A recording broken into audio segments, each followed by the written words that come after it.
ಭಾರತದಲ್ಲಿ ದಿನದಿಂದ ದಿನಕ್ಕೆ ಹವಾಮಾನದಲ್ಲಿ ವೈಪರೀತ್ಯ ಕಂಡುಬರುತ್ತಿದೆ. ದೇಶದ ಪೂರ್ವ, ಉತ್ತರ ಮತ್ತು ದಕ್ಷಿಣದಿಂದ ಪಶ್ಚಿಮ ಭಾಗಗಳವರೆಗೆ ಜನರು ಬಿಸಿ, ಶಾಖದ ತಾಪಮಾನವನ್ನು ಅನುಭವಿಸುತ್ತಿದ್ದಾರೆ. ಮತ್ತೊಂದೆಡೆ ಕರ್ನಾಟಕ ಸೇರಿದಂತೆ ಕೆಲವು ರಾಜ್ಯಗಳಲ್ಲಿ ಮಳೆಯ ಮುನ್ಸೂಚನೆ ನೀಡಲಾಗಿದೆ.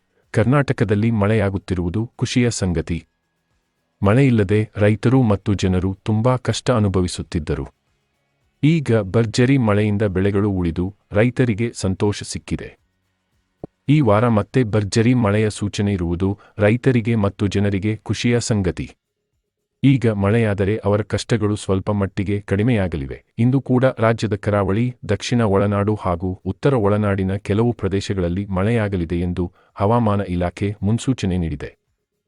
ಕರ್ನಾಟಕದ ಕರಾವಳಿ ಜಿಲ್ಲೆಗಳು ಸೇರಿ ರಾಮನಗರ, ಮಂಡ್ಯ, ಮೈಸೂರು, ಚಾಮರಾಜನಗರ, ಕೊಡಗು, ತುಮಕೂರು, ಹಾಸನ, ಚಿತ್ರದುರ್ಗ, ದಾವಣಗೆರೆ, ಶಿವಮೊಗ್ಗ ಮತ್ತು ಬೆಳಗಾವಿ, ಬೀದರ್, ವಿಜಯಪುರ, ಬಾಗಲಕೋಟೆ, ಹಾವೇರಿ, ಗದಗ, ಧಾರವಾಡ, ಕಲಬುರಗಿ, ಕೊಪ್ಪಳ, ಬಳ್ಳಾರಿ, ರಾಯಚೂರು, ಯಾದಗಿರಿ ಜಿಲ್ಲೆಗಳಲ್ಲಿ ಭಾರೀ ಮಳೆಯಾಗಿ ಜನ ನಿಟ್ಟುಸಿರು ಬಿಟ್ಟಿದ್ದರು.